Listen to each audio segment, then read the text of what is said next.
আসসালামু আলাইকুম। সুপ্রিয় নবম দশম শ্রেণীর ব্যবসা শিক্ষা শাখার শিক্ষার্থীরা, আশা করি যে তোমরা সবাই ভালো আছো। আজকে আমরা হিসাব বিজ্ঞানের অত্যন্ত গুরুত্বপূর্ণ একটা বিষয় লেনদেন নিয়ে আলোচনা করব। তো লেনদেনের গত ক্লাসে প্রথম পর্বে কিন্তু লেনদেনের কিছু বেসিক বিষয় বোঝানো হয়েছিল, যে লেনদেন বলতে আমরা কি বুঝি, তারপরে লেনদেন কি, তারপর ঘটনা কি, তারপর আমরা লেনদেন কিভাবে বুঝবো এটা একটা লেনদেনের কিছু বৈশিষ্ট্য ছিল। এই বৈশিষ্ট্য নিয়ে গত ক্লাসে বিস্তারিত আলোচনা করা হয়েছে। তাছাড়া কোনটা লেনদেন এবং কোনটা ঘটনা এটা আলাদা আমরা কিভাবে করব সেগুলি একটু চার্ট দিয়েও কিন্তু বোঝানো হয়েছিল। সেই সাথে হিসাব সমীকরণ, হিসাব বিজ্ঞানের সবচেয়ে গুরুত্বপূর্ণ বিষয় কিন্তু হচ্ছে হিসাব সমীকরণ। কারণ যারা হিসাব সমীকরণটা ভালোভাবে বুঝতে পারবে তারা কিন্তু হিসাব বিজ্ঞানের অনেক কিছুই সে ভালোভাবে আয়ত্ত করতে পারবে।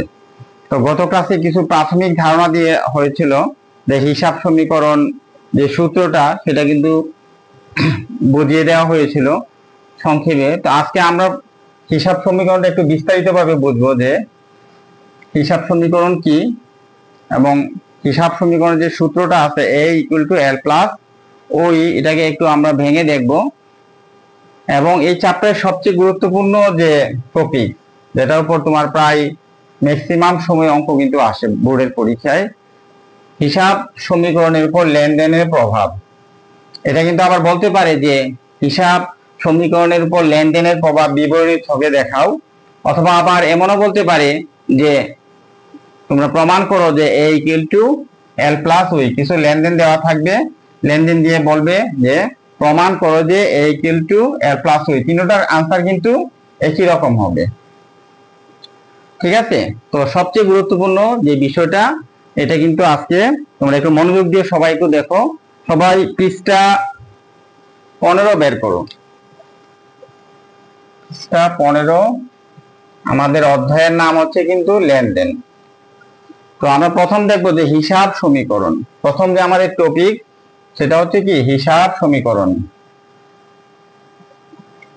হিসাব সমীকরণ, আমাদের হিসাব সমীকরণের যে সূত্রটা সেটা কি a =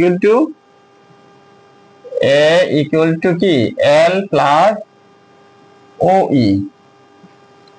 এ মানে হচ্ছে কি অ্যাসেট, এ দিয়ে বোঝাচ্ছে, আমরা একটু নোট দিয়ে দেই যে এ দিয়ে কি বোঝায়। এ হচ্ছে কি অ্যাসেট, এ হচ্ছে অ্যাসেট। আচ্ছা, মানে সম্পদ সমূহ। অ্যাসেটস মানে কি সম্পদ সমূহ, সম্পদ সমূহ। তারপর হচ্ছে এল, এল হচ্ছে কি লাইবিলিটিজ, লাইবিলিটিজ অর্থাৎ কি দায় সমূহ। আর হচ্ছে ওই, ওই মানে হচ্ছে কি ওনার ইকুইটি, ওনার ইকুইটি অর্থাৎ কি মালিকানা সত্ত্ব, মালিকানা সত্ত্ব। তাহলে আমাদের সূত্রটা কি দাঁড়ালো a = l + OE। অর্থাৎ আমরা যদি বাংলায় লিখি সূত্রটাকে তাহলে কি দাঁড়াবে। আচ্ছা, তাহলে এটা এর আগে আমরা একটা কাজ করি যে ওইটাকে আবার কিন্তু ভাঙানো হয়েছে। ঠিক আছে, ওইকে যদি আমরা ভাঙাই ইকুইটি বা ওই বা শুধুমাত্র ই, এটাকে যদি আমরা ভাঙাই তাহলে কি হবে ওনার ইকুইটি মানে মালিকানা সত্ত্ব হচ্ছে কি সি প্লাস আর মাইনাস হচ্ছে ই মাইনাস হচ্ছে ডি। অর্থাৎ ওনার ইকুইটি হচ্ছে মালিকের পাওনা, অর্থাৎ প্রতিষ্ঠানের মালিক প্রতিষ্ঠানের কাছে বা প্রতিষ্ঠানের কাছে মালিকের যে দাবি থাকে এটাকে বলা হয় কি ওনার ইকুইটি। তো ওনার ইকুইটি আমরা বলতে বোঝাবো মালিক যে মূলধন প্রতিষ্ঠানকে দেয় সেটা মূলধন, প্লাস হচ্ছে রেভিনিউ। যদি প্রতিষ্ঠানের যদি আয় বাড়ে তাহলে মালিকের যে পাওনা সেটা কি বাড়বে, যেন এটা কিন্তু প্লাস দেওয়া আছে। দেখো এটা কেন প্লাস দেওয়া আছে, কারণ মালিক যে মূলধন প্রতিষ্ঠানকে দিল, তারপরে যদি ব্যবসা প্রতিষ্ঠানের কোনো আয় হয় রেভিনিউ হয় তাহলে কি হবে মালিকের পাওনা বাড়বে। আর যদি এক্সপেন্স হইতে থাকে ব্যয় বাড়তে থাকে তাহলে কিন্তু মালিকের পাওনাটা কি হবে, কমতে থাকবে। আরেকটা কি দেখো, ডি ডি মানে হচ্ছে কি ড্রয়িং, অর্থাৎ মালিক যদি প্রতিষ্ঠান থেকে টাকা তুলে ফেলে, উত্তোলন করে, তাহলে কি মালিকের পাওনাটা কমে যাবে। তাহলে বাড়বে কিভাবে, যদি আয় হয়, আর কমবে কিভাবে, যদি প্রতিষ্ঠানের ব্যয় হয় বা মালিক যদি টাকা তুলে ফেলে, তাহলে কি হবে, মালিকের যে পাওনা এটা কমে যাবে। আর এখানে আমরা দেখি সি দিয়ে কি বোঝায়, দেখো সি হচ্ছে কি ক্যাপিটাল। তো আমরা বলতে পারবো কি সি হচ্ছে ওনার ইকুইটি, হচ্ছে কি মালিকানা সত্ত্ব, সি দিয়ে বোঝাবে হচ্ছে ক্যাপিটাল। ক্যাপিটাল ক্যাপিটাল অর্থ কি মূলধন, ঠিক আছে। ক্যাপিটালের বাংলা অর্থ কি মূলধন। আর হচ্ছে কি রেভিনিউ, রেভিনিউ মানে হচ্ছে কি আয় সমূহ, মানে আয়, প্রতিষ্ঠান যত আয় হবে এটা প্লাস করতে হবে, কারণ আয় হলে কি মালিকের পাওনাটা বাড়বে স্বাভাবিকভাবেই। আর ই মানে হচ্ছে এক্সপেন্সেস,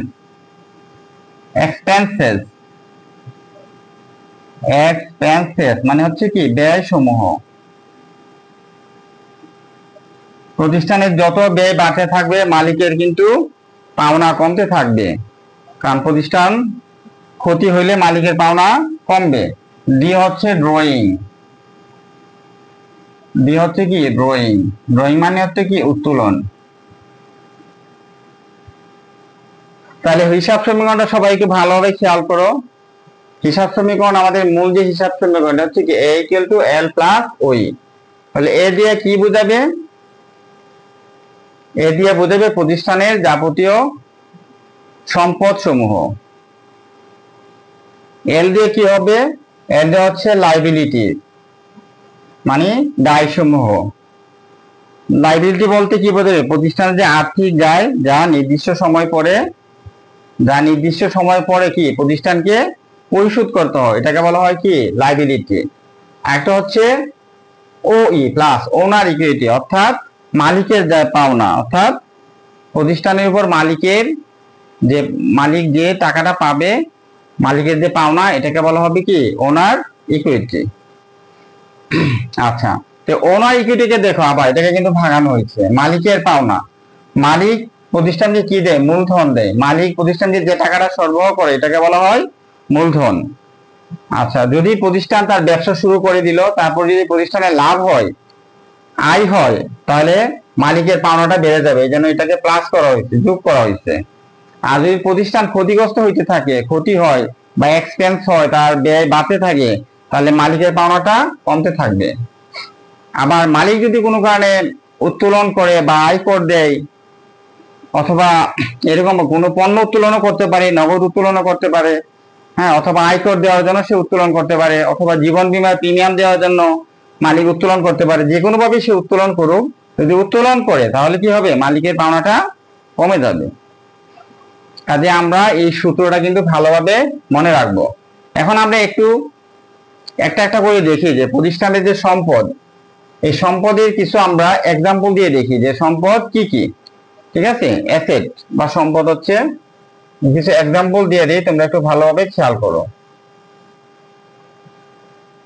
সম্পদ সমূহ, কিছু সম্পদে আমি উদাহরণ দিচ্ছি। যেমন ধরো যে আসবাবপত্র একটা সম্পদ, আসবাবপত্র কি একটা সম্পদ। তারপরে কি ধরো যে দালান কোঠা প্রতিষ্ঠানের জন্য একটা কি সম্পদ।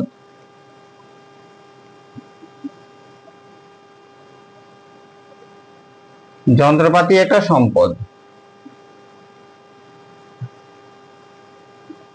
তারপরে নগদ টাকা একটা সম্পদ, ঠিক আছে, নগদ। তারপর ব্যাংক জমা, এটা একটা সম্পদ। তারপরে আমরা বলতে পারি যে সুনাম একটা সম্পদ, দেনাদার একটা সম্পদ, সমাপনী মজুত পণ্য, ঠিক আছে। এরকম অনেকগুলি সম্পদ নাম লেখা যাবে। আসবাবপত্র কেন একটা সম্পদ, কারণ আসবাবপত্রটা প্রতিষ্ঠানের জন্য এই জন্যই সম্পদ যে প্রতিষ্ঠান কিন্তু তার যখন ব্যবসা করে, এই যে আসবাবপত্র, দালান কোঠা, যন্ত্রপাতি, এগুলি তার ব্যবসায় সহযোগিতা করে, সেগুলি কিন্তু বিক্রি করে না, ঠিক না। এগুলি ব্যবসায় সহযোগিতার জন্য এই সম্পদগুলি সে ব্যবহার করে থাকে। সে কি বিক্রি করে, সে তার পণ্য বিক্রি করে, মাল, তার প্রতিষ্ঠানের যে পণ্য আছে এগুলি কিন্তু সে বিক্রি করে। তোমরা যদি একটা মুদির দোকানের দিকে খেয়াল করো তাহলে দেখবা যে মুদির দোকানে কি করে, সে কিছু পণ্য ক্রয় করে এবং সেই পণ্যগুলি আবার কি করেছে, বিক্রি করে। কিন্তু তার দোকানে যে আসবাবপত্র আছে বা তার দালান বা যন্ত্রপাতি বা ফ্রিজ থাকতে পারে, হ্যাঁ, এটা একটা সম্পদ, এগুলি কিন্তু সে বিক্রি করে না। ঠিক আছে, এগুলি তার ব্যবসায়ের কি মুনাফা বৃদ্ধিতে সহযোগিতা করে। এগুলি সে দীর্ঘদিনের জন্য ক্রয় করছে, বেশি টাকা দিয়ে ক্রয় করছে এবং এটা থেকে সে অনেক দিন সুবিধা পাবে, এই জন্য এটা একটা সম্পদ। এরকম অনেক কিছু তার প্রতিষ্ঠান থাকতে পারে, ফ্যান, ফ্রিজ, যন্ত্রপাতি, হ্যাঁ, এগুলিকে আমরা বলবো কি সম্পদ। আশা করি যে তোমরা এগুলি বুঝতে পারছো। আচ্ছা দেখো, দায়। এখন আমরা কিছু দায়ের কিছু উদাহরণ দেখি। ঠিক আছে, দায় সমূহ।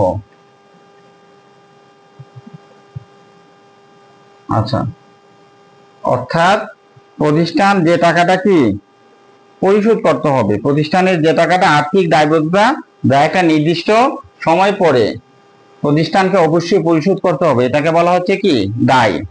যেমন ধরো যে ব্যাংক থেকে সে ঋণ আনলো, প্রতিষ্ঠান তো ব্যাংক বা অন্য কোনো আর্থিক প্রতিষ্ঠান থেকে ঋণ আনতে পারে, ঠিক না? বা কোনো কিছু বন্ধক রেখেও কিন্তু ঋণ আনতে পারে, বন্ধকি ঋণ। ঠিক আছে, আমরা যদি কোনো কারণে ঋণ করি তাহলে এটা কি দায় না? দায় মানে কি পরিশোধ করতে হয়। তো প্রতিষ্ঠানও তার প্রয়োজনে, ব্যবসার প্রয়োজনের স্বার্থে অনেক সময় ব্যাংক বা অন্য কোনো আর্থিক প্রতিষ্ঠান থেকে বন্ধক বা বন্ধক না রেখে ঋণ আনতে পারে। এই ঋণের টাকা তাকে অবশ্যই পরিশোধ যেহেতু করতে হয়, এটা হচ্ছে একটা তার দায়। তারপর আরো আছে, দেখো যে পাওনাদার। পাওনাদার, তারপর হচ্ছে কি প্রদেয়, প্রদেয় বিল, ব্যাংক জমাতিরিক্ত,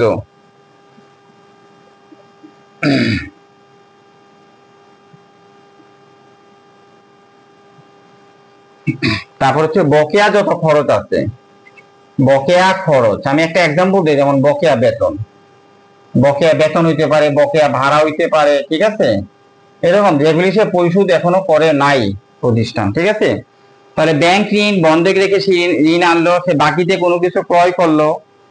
ঠিক আছে, অন্য কোনো প্রতিষ্ঠান থেকে প্রয়োজন সে বাকিতে ক্রয় করতে পারে, তখন তাকে টাকা পরিশোধ করতে হবে, তখন সে কি হবে, ঋণগ্রস্ত, এখন বলা হবে পাওনাদার। প্রদেয় বিল, যেই বিলের টাকা তাকে পরিশোধ করতে হবে, সে ঋণগ্রস্ত। ঠিক আছে, পরিশোধ করার জন্য, এই জন্য এটা হবে কি একটা দায়। ব্যাংক জমাতে, অর্থাৎ ব্যাংকে যত টাকা আছে তার থেকে সে বেশি ঋণ নিয়ে ঋণ আনলো, সে ব্যাংকের জমা অতিরিক্ত টাকা সে ঋণ হিসেবে আনলো, তাহলে এটাকে বলবো আমরা দায়, কারণ এই টাকাটা তাকে পরিশোধ করতে হবে। কর্মচারীদের বেতন বা ভাড়া বা বিদ্যুৎ বিল এরকম যদি থাকে যে সে এখনো পরিশোধ করে নাই, তো পরিশোধ যেহেতু করে নাই সে দায়বদ্ধ, এই জন্য হচ্ছে এগুলি দায়। তো আশা করি তোমরা বুঝতে পারছো যে হিসাব বিজ্ঞানের প্রথম যে টপিক অ্যাসেট, আমরা দেখলাম কিছু এক্সাম্পল। তারপর দেখো লাইবিলিটি কোনগুলি, এগুলি আমরা দেখলাম। এগুলি কেন দায়? কারণ এগুলি তাকে পরিশোধ করতে হবে। ঠিক আছে, আর এগুলি কেন সম্পদ? কারণ এগুলি প্রতিষ্ঠানের মুনাফা অর্জনে সহযোগিতা করে এবং সেগুলি আসলে বিক্রি করার জন্য রাখে না, প্রতিষ্ঠানের এগুলি মুনাফা অর্জন এবং প্রতিষ্ঠানের বিভিন্ন সুবিধা সে পেয়ে থাকে এগুলি থেকে। ঠিক আছে, এই জন্য এটা হচ্ছে সম্পদ। আচ্ছা, আরেকটা হচ্ছে দেখো যে ওনার ইকুইটি। ওনার ইকুইটি কিন্তু আমরা কি কয়েকটা ভাগে ভাগ করছি, ঠিক না? একটা হচ্ছে ক্যাপিটাল, মূলধন, অর্থাৎ প্রতিষ্ঠানের মালিক যে টাকাটা প্রতিষ্ঠানকে দেয় এটাকে বলা হচ্ছে কি মূলধন। তারপর হচ্ছে রেভিনিউ, আমরা কিছু আয়ের কিছু এক্সাম্পল দিই। ঠিক আছে, আয়, আয় সমূহ।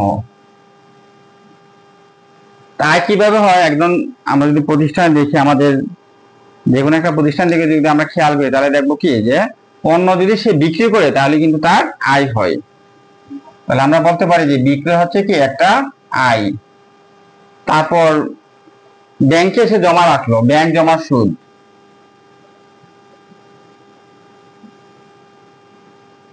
ব্যাংকে টাকা জমা রাখলো, এর উপর যে সুদটা সে পাবে, হ্যাঁ, এটা তার একটা আয়। তারপর সে কোথাও বিনিয়োগ করলো, বিনিয়োগের সুদ, বিনিয়োগের সুদ, এটা কি একটা আয়। তারপর ধরো যে ভাড়া সে অগ্রিম দিয়ে দিল, বেতন সে অগ্রিম দিয়ে দিল। ঠিক আছে, এটা না, বেতন ভাড়া অগ্রিম দিলে এটা হবে সম্পদ। যদি সে পণ্য বিক্রি করে ব্যাংক জমার উপর সুদ পায়, বিনিয়োগের উপর সুদ পায়, তারপর যদি প্রাপ্ত ভাড়া হয়,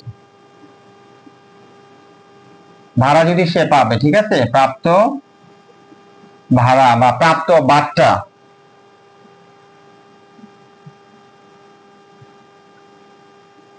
প্রাপ্ত ভাড়া অর্থাৎ বাট্টা সে পাবে বা ভাড়া সে পাবে, অথবা অনেক সময় উপভাড়া, এগুলো তার জন্য কি একটা আয়। অর্থাৎ ভাড়া নিয়ে সে আবার অন্য কারো কাছে এই তার প্রতিষ্ঠানের কিছু অংশ সে হয়তো ভাড়া দিল, ঠিক আছে, তাহলে এটাকে আমরা বলবো কি আয়, তার প্রতিষ্ঠানের জন্য আয়। তাহলে বিক্রয়, ব্যাংক জমার সুদ, বিনিয়োগের সুদ, প্রাপ্ত ভাড়া, প্রাপ্য বাট্টা, উপভাড়া, হ্যাঁ, এই ধরনের যতগুলি কি আছে এগুলি তার হচ্ছে কি আয়। আরেকটা দেখবো আমরা কি ব্যয়, ব্যয় সমূহ,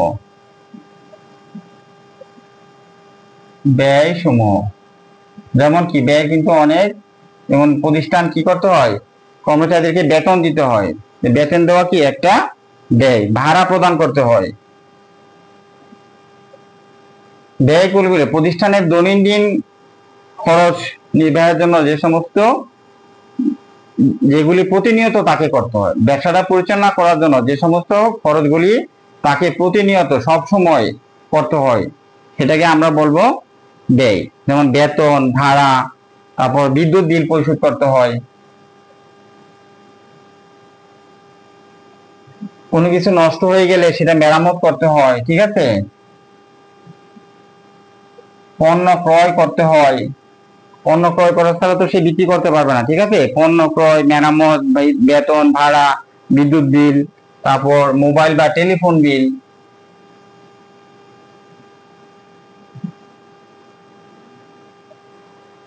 তো এই ধরনের যেগুলি আছে, এছাড়া অনেকগুলি আছে যেগুলি কি তার ব্যয়, অপচয় হইতে পারে, এটা তার একটা কি ব্যয়।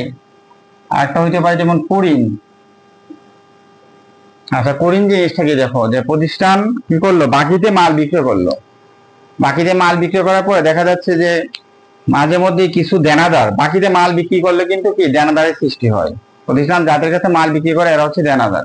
কারণ দেনাদারের কিছু অংশ হয়তো এমন হইতে পারে যে এই টাকা হয়তো সে 1 লক্ষ টাকা মাল সে বাকিতে বিক্রি করলো দেনাদারদের কাছে, এমন দেখা যাচ্ছে যে হয়তো 5,000 টাকা পাওয়ার আর নিশ্চিত আর কোনো সম্ভাবনাই না, অর্থাৎ সে একদম পাবে না, সে মনে করছে প্রতিষ্ঠান যে টাকা আর কোনো পাওয়ার সম্ভাবনা নাই।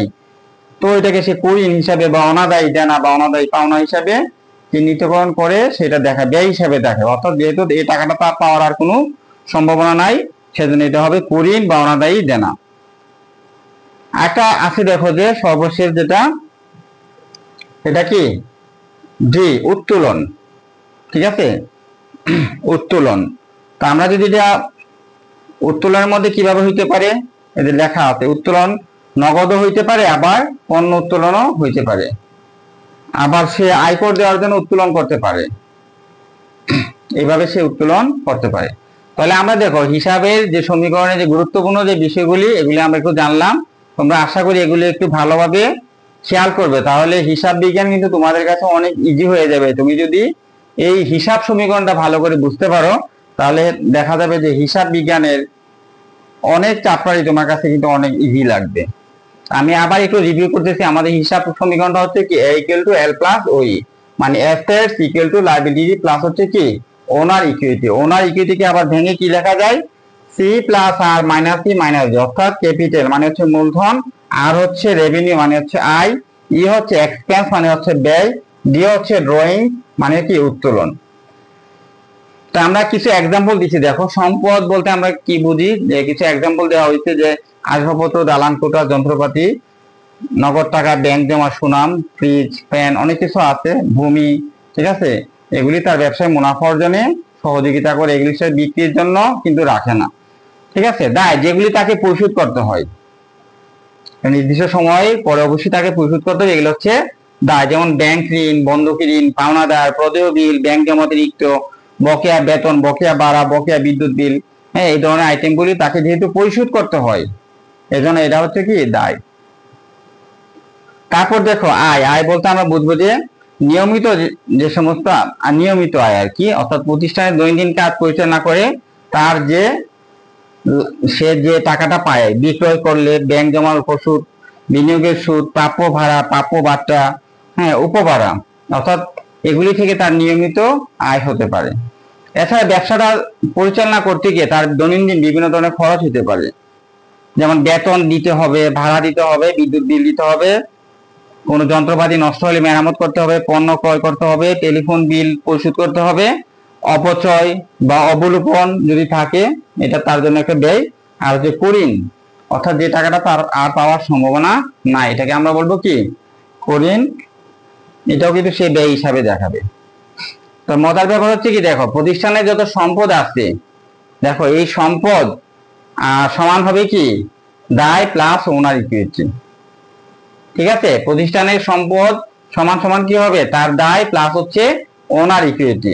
অর্থাৎ প্রতিষ্ঠানের ধরো যদি সম্পদ যদি থাকে 50,000 বা 5 লাখ টাকা, ধরো হ্যাঁ 5 লক্ষ টাকা যদি তার সম্পদ থাকে, আমি একটা এক্সাম্পল দিচ্ছি এখানে, হ্যাঁ তো তার সম্পদ আছে কত, 5 লক্ষ টাকা। আচ্ছা, তাহলে এই 5 লক্ষ টাকা কিন্তু তার লাইবিলিটি প্লাস ওনার ইকুইটি মিলে হতে হবে। মালিক যদি প্রতিষ্ঠানকে দিয়ে থাকে ধরো যে 3 লক্ষ বা 4 লক্ষ টাকা, 4 লক্ষ টাকা ধরলাম যে মালিক প্রতিষ্ঠানকে দিল, হ্যাঁ 4 লক্ষ টাকা, তাহলে সে ঋণ করলো কত, তাহলে আমাদের কিন্তু বের হয়ে যাবে। ঠিক আছে, সে কত টাকা ঋণ করলো, সে ঋণ করলো হচ্ছে তার লাইবিলিটি হচ্ছে তোমার 1 লক্ষ টাকা, তাহলে 5 লক্ষ টাকা হয়ে গেল। যদি মালিকের পাওনা যদি থাকলো 3 লক্ষ টাকা, যে মালিক প্রতিষ্ঠানকে দিল 3 লক্ষ টাকা, তাহলে কিন্তু উনি ঋণ বা তার যে দেন, তার যে দায়, তখন কিন্তু এটা বেড়ে যেত। ঠিক আছে, এখানে মালিক 4 লক্ষ টাকা দেওয়ার কারণে আর 1 লক্ষ টাকা দরকার অ্যাসেটের সমান হইতে। ঠিক আছে, আচ্ছা তাহলে এটা নির্ভর করবে যে মালিক প্রতিষ্ঠানকে কত টাকা দিল। মালিক যদি আরো কম দিত, তাহলে কি তার লাইবিলিটিটা আরো কিন্তু অনেক বেড়ে যেত। তা আশা করি যে তোমরা হিসাব সমীকরণের যে বিষয়টা এটা বুঝতে পেরেছো। এখন আমরা আজকের যে আরেকটা গুরুত্বপূর্ণ টপিক, এখান থেকে কিন্তু তোমাদের পরীক্ষা অঙ্ক আসবে ম্যাক্সিমাম টাইমে, প্রত্যেক বোর্ডেই কিন্তু এইখান থেকে অঙ্ক আসে। হিসাব সমীকরণের উপর লেনদেন এর প্রভাব, এটা বিবরণী ছকে বলতে পারে, অথবা এমনও বলতে পারে যে এটা প্রমাণ করো যে এ ইকুয়াল টু এল প্লাস ওই।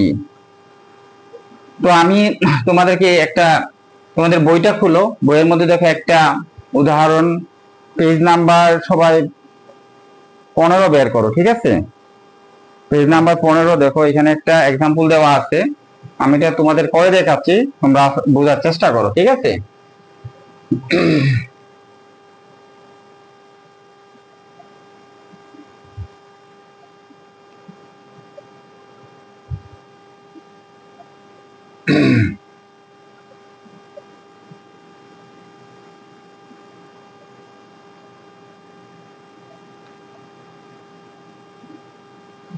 আচ্ছা আমরা হিসাব যে সমীকরণ, এটা একটু সংক্ষেপে আবার এখানে একটু রেখে দিয়ে দিলাম। ঠিক আছে, এ ইকুয়াল টু এল প্লাস ওই, এটা সমান কি লেখা যায়, এল প্লাস সি প্লাস আর মাইনাস ই মাইনাস ডি। এর আগে কিন্তু এটা দেখা দেওয়া হয়েছে, তোমরা একটু খেয়াল রাখবে। ঠিক আছে, আচ্ছা দেখো তোমার বইয়ে একটা পৃষ্ঠা 15তে, সবাই পৃষ্ঠা 15 একটু বের করো, সবাই তোমার মূল বইয়ের পৃষ্ঠা, হিসাব বিজ্ঞানের অধ্যায় 2 লেনদেনের পৃষ্ঠা 15 সবাই বের করো। দেখো এখানে দেওয়া আছে হিসাব সমীকরণের উপর লেনদেনের প্রভাব। হাসান এন্ড অ্যাসোসিয়েটস জানুয়ারি 1, 2017 তারিখে আইন পেশায় অফিস চালু করে। প্রথম মাসের লেনদেনগুলি নিম্নরূপ। জানুয়ারির 1 আইন পেশায় 50,000 টাকা মূলধন বিনিয়োগ করা হলো, অর্থাৎ তার পেশাটা হচ্ছে উনি একজন আইনজীবী, তিনি আইন পেশার জন্য 50,000 টাকা বিনিয়োগ করলেন। জানুয়ারি 2 জানুয়ারি মাসের অফিস ভাড়া তিনি পরিশোধ করলেন 3,000 টাকা, অর্থাৎ উনিটা প্রতিষ্ঠানটা উনি ভাড়া নিয়েছিলেন আর কি, এজন্য উনি ভাড়া বাবদ 3,000 টাকা পরিশোধ করছেন। আচ্ছা, তারপর দেখি যে অফিসের যন্ত্রপাতি ক্রয় করলেন ধারে 15,000 টাকার, ধারে অফিসের জন্য কিছু যন্ত্রপাতি উনি ক্রয় করলেন। জানুয়ারির 10 দেখো মক্কেলদের নগদে আইনি সেবা দেওয়া হলো, অর্থাৎ তিনি যেহেতু একজন আইনজীবী, এজন্য মক্কেলদের তিনি নগদে কিছু আইনি সেবা বা পরামর্শ উনি দিলেন। তারপর দেখো জানুয়ারির 15 অফিস কর্মচারীদের বেতন পরিশোধ 2,000 টাকা।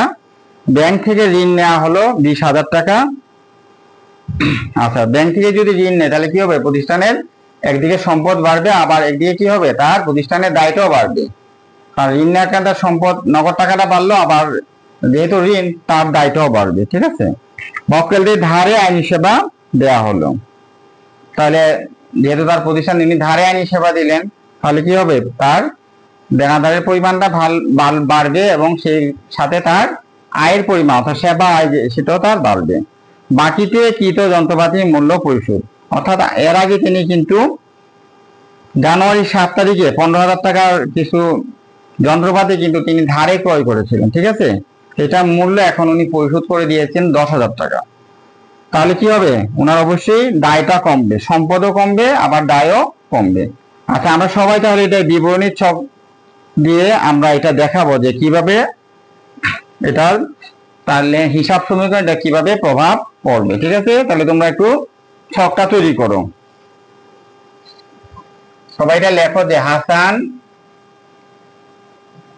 এন্ড অ্যাসোসিয়েটস এর হাসান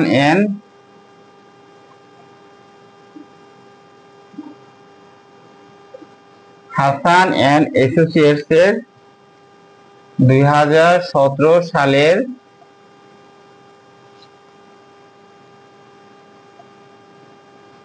জানুয়ারি মাসের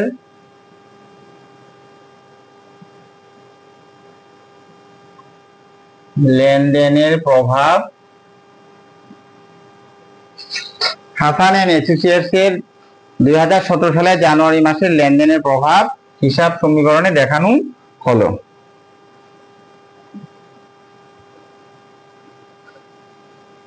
হিসাব সমীকরণে দেখানো হলো। তাহলে অঙ্কটা করার সময় কি আমাদের এটা সূত্রটা মনে রাখতে হবে, কিন্তু a ইকুয়াল টু কি l প্লাস ওই।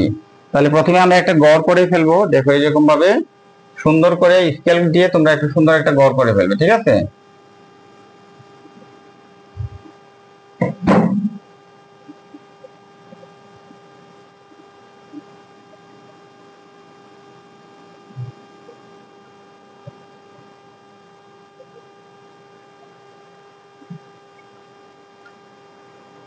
প্রথমে আমরা কি লিখবো, ঘরের মধ্যে প্রথম লিখবো আমরা কি তারিখ, প্রথম লিখবো কি আমরা তারিখ লিখবো। আচ্ছা, তারপর কি থাকবে আমাদের অ্যাসেট সম্পদ সমূহ। ঠিক আছে, আচ্ছা এখানে লিখবো কি সম্পদ সমূহ।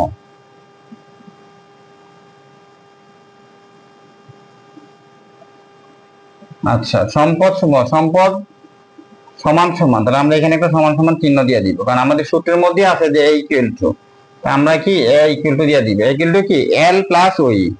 তাহলে l এর জন্য আমরা একটু গড় করে ফেলি, মানে সম্পদ সমূহ, এগুলি কি হবে দায় সমূহ, দায় সমূহ। এখানে আমরা লিখবো কি দায় সমূহ। আচ্ছা, l প্লাস, আচ্ছা তাহলে আমরা একটা আরেকটা টার্ম দিয়ে দিই, l plus a equal to কি l প্লাস ও ই, মানে কি মালিকানা সত্ত্ব। ঠিক আছে, আমরা এখানে লিখবো কি মালিকানা সত্ত্ব, আর এখানে আমরা লাস্টে একটা গড় দিয়ে দিব মন্তব্যের জন্য। ঠিক আছে, এটা হবে কি মন্তব্য।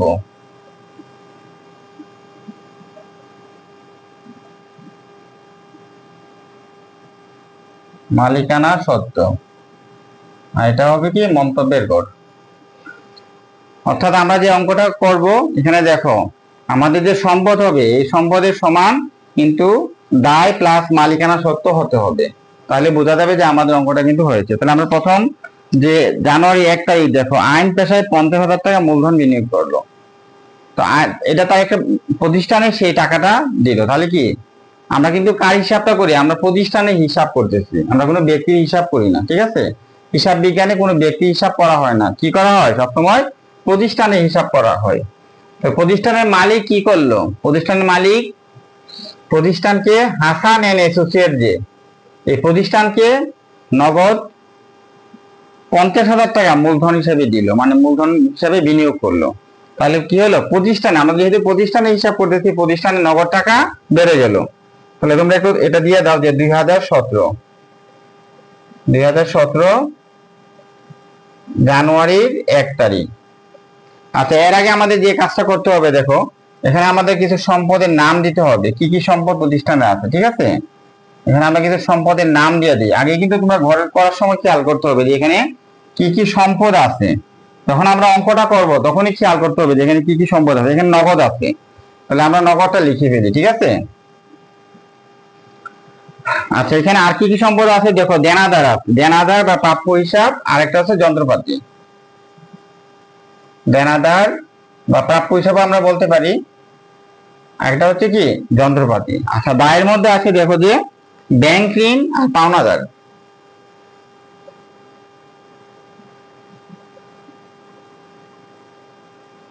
ব্যাংক ঋণ আর হচ্ছে এটা হচ্ছে দায়, ব্যাংক ঋণ আর পাওনাদার। ঠিক আছে, এই দুইটা আইটেমই এই অঙ্কের মধ্যে আছে। তাই তোমরা অঙ্কটা করার সময় কিন্তু তোমাদের আগে সিলেক্ট করতে হবে যে কি কি সম্পদ আছে, এটা হচ্ছে তোমাদের প্রথম কাজ।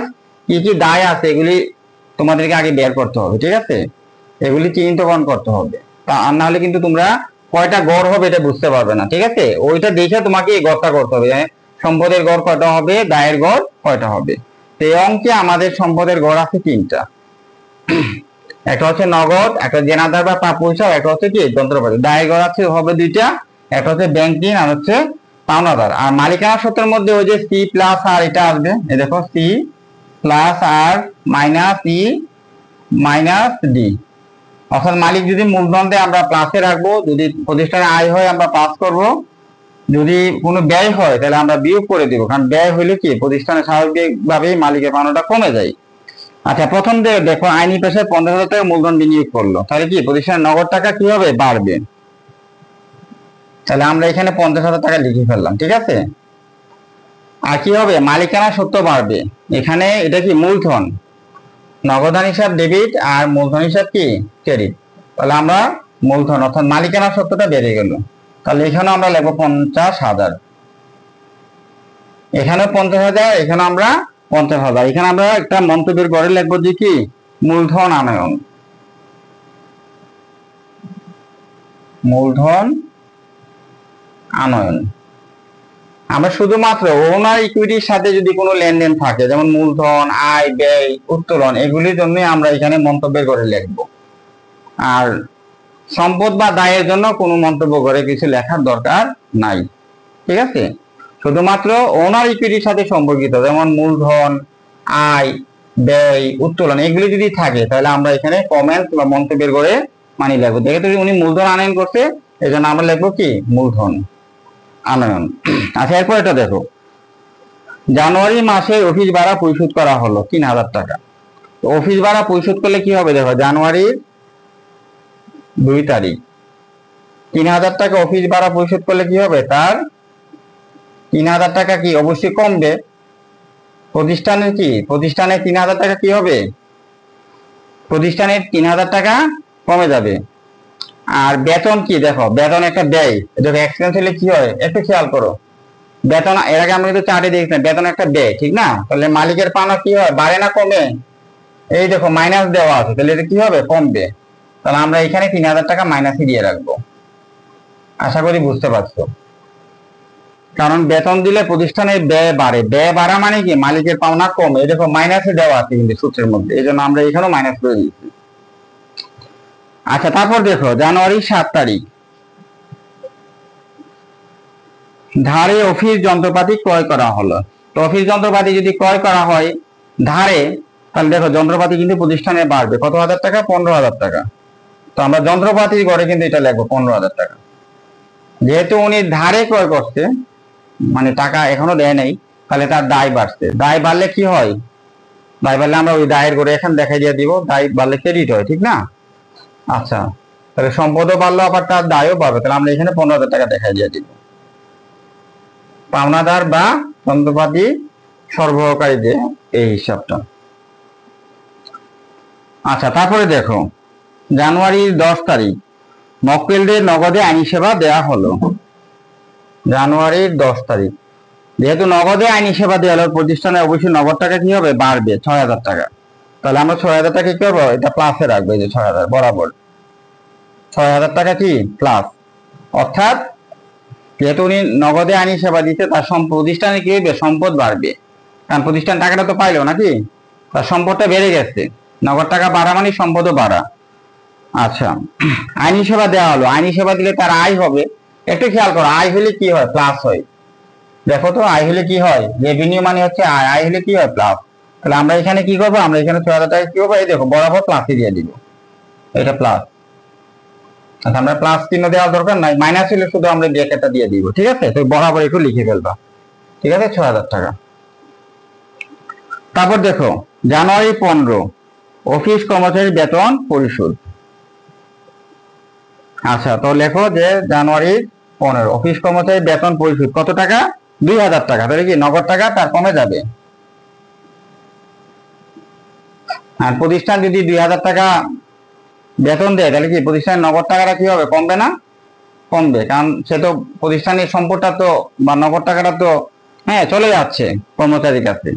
আচ্ছা, তাহলে কি নগদ টাকা কমবে, আর কি হবে, তার প্রতিষ্ঠানের ব্যয়ও বাড়বে। তাহলে ব্যয় বাড়লে কি হয়, দেখো মাইনাসে দেওয়া আছে কিন্তু এক্সপেন্স, এক্সপেন্স সব মাইনাস হবে, কাজে এটাও মাইনাস হবে। তাহলে 2,000 টাকা তোমরা মাইনাসে দিয়ে রাখো, ঠিক আছে। ব্যয় হলে আমরা মাইনাসে দিয়ে রাখবো, কারণ আমাদের সূত্রের মধ্যে কিন্তু মাইনাস দেওয়া আছে, এই জন্য আমরা এটাও মাইনাস দিয়ে দিব। আচ্ছা, তারপর দেখো ব্যাংক থেকে ঋণ নেওয়া হলো 15 তারিখের পরে আমরা যাবো 20 তারিখে। দেখো 20 তারিখে কি ব্যাংক থেকে ঋণ নেওয়া হলো। ব্যাংক থেকে ঋণ নেওয়া হলে কি হবে, প্রতিষ্ঠানের নগদ টাকা বাড়বে। প্রতিষ্ঠান কি করছে, ব্যাংক থেকে ঋণ আনছে, ঋণ আনলে কি প্রতিষ্ঠানের নগদ টাকা বেড়ে গেছে, ঠিক না, আবার দায়ও বেড়ে গেছে, যেহেতু সে ঋণ করছে। তো নগদ টাকা বাড়ছে কত টাকা, দেখো 20,000 টাকা ঋণ আনছে। আবার যেহেতু ব্যাংক ঋণ আনছে না, নগদ হিসাব ডেবিট, আর ব্যাংক ঋণ হিসাব হবে কি, বা ঋণ হিসাব ক্রেডিট, 20,000 টাকা। আমরা ঋণের ঘরে টাকাটা বরাবর দিয়ে দিব, 20,000 টাকা, ঠিক আছে। আচ্ছা, তারপর দেখো জানুয়ারি 24 তারিখ মক্কেলদের ধারে আইনি সেবা দেওয়া হলো। আগে ছিল নগদে, এখন কি ধারে, অর্থাৎ আইনি সেবা দিচ্ছে কিন্তু প্রতিষ্ঠান এখনো নগদ মানে কোনো নগদ টাকা নেয় না, ধারে দিচ্ছে। তাহলে আমরা কি বলবো, যে দেনাদার বা প্রাপ্য হিসাব ডেবিট, কারণ সে টাকা নেয় না, এই কারণে। জানুয়ারি 24 তারিখ, জানুয়ারি 24 তারিখ কি হবে, দেখো দেনাদার বা প্রাপ্য হিসাবে আমরা কত টাকা লিখবো, 7,000 টাকা। কেন লিখবো, কারণ প্রতিষ্ঠানের সম্পদটা বাড়বে, ঠিক আছে, এই জন্য আমরা দেনাদার বা প্রাপ্য হিসাবে করে 7,000 টাকা লিখবো। আচ্ছা, আয়টা হচ্ছে কি, যেহেতু আইনি সেবা দেওয়া হলো, সেবা মানে একটা আয়, এই দেখো আয় কি আছে, প্লাস, আয় প্লাস, তাহলে আমরা কি করবো, এটা প্লাসই লিখবো, এখানে 7,000 টাকা, বরাবর 7,000 টাকা দিয়ে দিব। এই দেখো বরাবর 7,000 টাকা দিয়ে দিবে, এই বরাবরই। আচ্ছা, দেখো লাস্টের টপিক, বাকি যে কৃত যন্ত্রপাতির মূল্য পরিশোধ। তো মূল্য পরিশোধ যদি করে, প্রতিষ্ঠানের নগদ টাকা কি হবে, প্রতিষ্ঠানের নগদ টাকাটা বাড়বে না, কমবে, তাই না। প্রতিষ্ঠানের নগদ টাকা কি কমবে, যেহেতু কমবে তাহলে নগদ টাকা আমরা কি করব, মাইনাস করে দিব। দেখো 29 তারিখ দিয়ে, তো কত টাকা সেটা, 10,000 টাকা। দেখো 10,000 টাকা কি হবে, মাইনাস। আচ্ছা, আর কি হবে, দেখো বাকি যে কৃত যন্ত্রপাতির মূল্য পরিশোধ করা হলো, তাহলে প্রতিষ্ঠানের নগদ টাকা কমবে, আবার প্রতিষ্ঠানে কি হবে, দায়টাও কমে যাবে, ঠিক আছে, দায়ও কমবে। তো এখানে আমরা বলবো পদেয় বা যে পাওনাদার হিসাবের মধ্যে, ঠিক আছে, 10,000 টাকা। তো দায় কমলে কি হবে, এটা কিন্তু মাইনাসে রাখতে হবে, ঠিক আছে, এটা মাইনাসে থাকবে।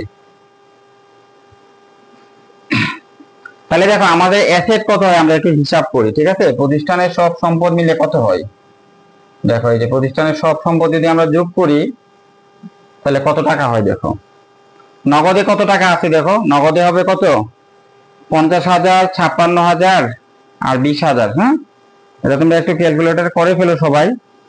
আমরা যদি নগদ টাকাটা যদি করি, দেখো 50, 70, 70 আর কত, 76,000।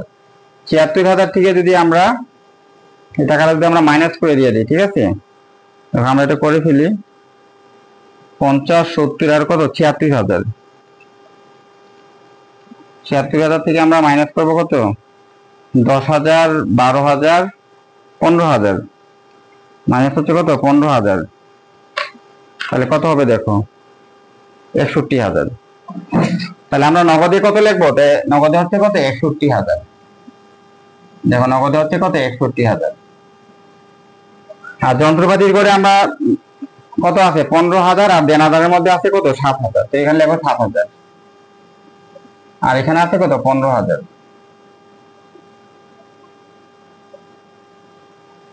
আচ্ছা দেখো এখন যদি আমরা সবগুলি যোগ করে ফেলি 61,000 যোগ 7,000 যোগ 15,000, তাহলে আমাদের টোটাল কত টাকা হবে দেখো তো। সবগুলি যদি আমরা যোগ করি তাহলে আমাদের কত টাকা হবে? 61,000 যোগ হচ্ছে কত 7,000 যোগ 7,000, তারপর হচ্ছে যোগ কত 15,000, তাহলে কত হবে 83,000। ঠিক আছে, এটা ক্লোজ করে দিয়ে দিবে। এখানে দিবে কি মোট, এখানে মোট এই টাকাটা হবে। এটা সমান কি হবে? সমান সমান এটা হবে এস্টেট, এটা সমান কি হবে তার দায় প্লাস মালিকানা সত্ত্ব। তাহলে এখানে দেখো তার টোটাল সম্পদ হচ্ছে 83,000। আচ্ছা এখন তার ব্যাংক ঋণ আছে দেখো কত, ব্যাংক ঋণ হচ্ছে তার কত 20,000, ব্যাংক ঋণ 20,000। আচ্ছা 5,000 একটা প্লাস একটা হচ্ছে মাইনাস, ঠিক আছে। তো 15,000 থেকে আমরা 10,000 যদি বাদ দিয়ে দিই তাহলে কত হবে? তাহলে হবে কত 5,000। আচ্ছা আর এখানে দেখো এখানে আমাদের টোটাল হবে কত 50,000, 56,000, ওটা একটু করো যে 56,000 সাথে আমরা 7,000 টাকা যোগ করব, তাহলে কত হবে 63,000। 63,000 থেকে আমরা 3 দিয়ে কত 5,000 টাকা আমরা বাদ দিয়ে দিব, 5,000, ঠিক আছে। তাহলে কত হবে আমাদের 58,000 হবে এখানে। দেখো এই যে 58,000, এটা কি হবে প্লাস হবে। এখন আমাদের দেখো এই যে 83,000 টাকা হইতে হবে। সম্পদ সমান কি? সম্পদ হচ্ছে 83,000, আর সম্পদ সমান কি হবে? দায় আর মালিকানা সত্ত্ব। দায় কত আছে দেখো, দায় হচ্ছে 20,000 আর 5,000 কত 25,000। তাহলে আমরা এখানে দিব কত 25,000, 20,000 আর 5,000 হলো তার টোটাল হলো কত 25,000, আর এখানে আছে কত 58,000। তাহলে টোটাল তার কত হবে টোটাল হবে 83,000 টাকা। এখন যদি আমরা টোটাল যোগ করে ফেলি তাহলে কত হবে? টোটাল হবে 83,000 টাকা। এই যে দেখো টোটাল হবে তার কত 83,000 টাকা। তাহলে দেখা যায় দেখো এখানে হলো 20,000 আর 5,000 কত 25,000, 25,000 আর 58,000, ঠিক আছে। 25,000 যোগ হচ্ছে 58,000, তাহলে কত হবে 83,000। তাহলে দেখো আমাদের কিন্তু অঙ্কের দুই সাইড মিলে গেছে, যে প্রতিষ্ঠানের সম্পদ 83,000 আর প্রতিষ্ঠানের দায় প্লাস মালিকানা সত্ত্ব এই দুইটা মিলো 83,000, ঠিক আছে। তো আমাদের মন্তব্যের করে কিছু তোমাদের কমেন্টস লিখতে হবে, ঠিক আছে। মন্তব্যের করে দেখো যে 2 তারিখে ভাড়া খরচ আমাদের লিখতে হবে। ভাড়া প্রদান ছিল কত 3,000, এটা আমরা একটু মন্তব্যের বরাবর একটু লিখতে হবে। হ্যাঁ এটা কি ছিল? ভাড়া খরচ, অর্থাৎ যেগুলি মালিকানার সাথে সম্পর্কিত এর সাথে আমরা কিছু নোট দিয়ে দিব, ঠিক আছে। তারপর দেখো জানুয়ারি 10 তারিখ 6,000 টাকা, এটা ছিল কি সেবা আয় বাবদ সে টাকাটা পেয়েছিল, এগুলি আমরা একটু দিয়ে দিব। এটা হচ্ছে কি সেবা আয়। তারপর দেখো যে জানুয়ারির 20 তারিখ বেতন বাবদ সে কত 2,000 টাকা, জানুয়ারির 15 তারিখ বেতন বাবদ কত টাকা পরিশোধ করছে 2,000 টাকা। তো আমরা লিখবো এটা কি বেতন খরচ, বেতন খরচ, ঠিক আছে। আচ্ছা জানুয়ারি 24 তারিখ দেখো, জানুয়ারি 24 তারিখ সে কি দেখো যে জানুয়ারি 24 তারিখে যে আইটেমটা ছিল এটা কি ছিল? সেবা আয়। 24 তারিখ ছিল মক্কেলদের ধারে আইনি সেবা দেয়া হলো। তা আমরা যেহেতু ধারে আইনি সেবা দিচ্ছি আমরা বরাবর কি লিখবো যে সেবা আয় 24 তারিখে, সেবা আয়। অর্থাৎ এক কথায় আমরা মালিকানার সাথে সত্যের সাথে সম্পর্কিত যেগুলি আছে এগুলির জন্য আমরা নোটটা দিব। যেমন মূলধন আছে, আমরা মূলধনের কিন্তু একটা নোট লিখে ফেলছি, ঠিক না। তারপর দেখো যে ভাড়া একটা ব্যয়, এই দেখো আমরা একটা নোট এখানে দিচ্ছি। মন্তব্যের ঘরে কিন্তু আমরা লিখছি ভাড়া খরচ। তারপর যদি আয় থাকে দেখো সেবা আয়, এই জন্য আমরা কিন্তু একটা নোট দিচ্ছি। আর বাকি যে সম্পদ বা দায় ছিল এই জন্য কিন্তু কোনো এখানে মন্তব্যের ঘরে কিছু লেখা তোমাদের দরকার নাই। তাহলে আমাদের আসলে প্রমাণিত হয়ে গেল যে ইকুয়াল টু এ প্লাস এ। কাজে তোমাদের পরীক্ষায় যেভাবেই থাকে যদি বলে যে প্রমাণ করো যে এ ইকুয়াল টু এল প্লাস ওই, দেখো আমরা প্রমাণ হয়ে গেল। প্রতিষ্ঠানের যাবতীয় সম্পদ হচ্ছে ৮৩,০০০ টাকা, আর প্রতিষ্ঠানের যে দায়, টোটাল দায় হচ্ছে দেখো ২৫,০০০ টাকা, আর মালিকানা সত্ত্ব কত ৫৮,০০০ টাকা, টোটাল হচ্ছে কত ৮৩,০০০ টাকা। দেখো সম্পদ আর দায় মিলে গেল। আশা করি তোমরা যদি এই সূত্রটা ভালো করে বুঝতে পারো তাহলে কিন্তু হিসাব বিজ্ঞানের অনেক চ্যাপ্টারই কিন্তু তোমরা ভালোভাবে বুঝতে পারবে। এবং হিসাব বিজ্ঞানের যে অধ্যায় ১০, এখানে তোমাদের প্রায় ২০ মার্ক, হ্যাঁ, ওইটা যদি এই হিসাব সমীকরণটা যদি বুঝতে পারো এবং অ্যাসেট কি, লাইবিলিটি কি, এবং অ্যাসেটের যে এক্সাম্পল আমি গুলি দিলাম, এছাড়া বই আরো কিছু আছে, আরো কিছু কিছু তোমাদের সম্পদ যেগুলো এগুলো শিখতে হবে, ঠিক আছে? তাহলে দেখবা যে কিন্তু অধ্যায় ১০ যে ২০ মার্ক, এখানে কিন্তু তোমরা ২০-২০ পাওয়া সম্ভব। এক কথায় তোমরা যদি অ্যাকাউন্টিং ভালো করে বুঝে বুঝে করো, আমার মনে হয় অ্যাকাউন্টিং এ ১০০তে ১০০ পাওয়াই সম্ভব। এটা কোনো কঠিন কোনো বিষয় না। তো আজকে মতো আমরা এখানেই ক্লাসটা শেষ করি। পরবর্তী পর্বে আমরা যে লেনদেন সম্বন্ধে কিছু দলিল কিন্তু আছে, ঠিক আছে? লেনদেন ব্যবসা প্রতিষ্ঠানের প্রতিদিনই কিন্তু বিভিন্ন ধরনের লেনদেন হয়, ঠিক আছে? এই লেনদেনের যে উৎস দলিল যেগুলি আছে, যেমন চালান, ক্যাশ মেমো, ডেবিট ভাউচার, তারপর ক্রেডিট ভাউচার, তারপর ডেবিট নোট, ক্রেডিট নোট, এগুলি কিন্তু পরীক্ষার প্রায়ই আসে। এগুলি কিন্তু খুব একটা কঠিন না, অনেক সহজ। যদি তোমরা একটু আন্তরিকভাবে করো, আশা করি যে চ্যাপ্টারটা ভালোভাবে বুঝতে পারবে। তো আমরা তৃতীয় পর্বে যে লেনদেনের যে বিভিন্ন কথা বলো, যে দলিল, প্রামাণ্য দলিল যেগুলি আছে, এগুলি নিয়ে আমরা তৃতীয় পর্বে আলোচনা করব। আশা করি তোমরা এই যে বিবরণী ছবিটা বুঝতে পেরেছো। তারপর আমরা আশা করি যে এই চ্যাপ্টার শেষ হয়ে যাওয়ার পর আমরা বোর্ডের কিছু প্রশ্ন নিয়ে আলোচনা করবো, সৃজনশীল। তাহলে তোমাদের কাছে আরো বিষয়গুলি আরো অনেকটা ক্লিয়ার হয়ে যাবে।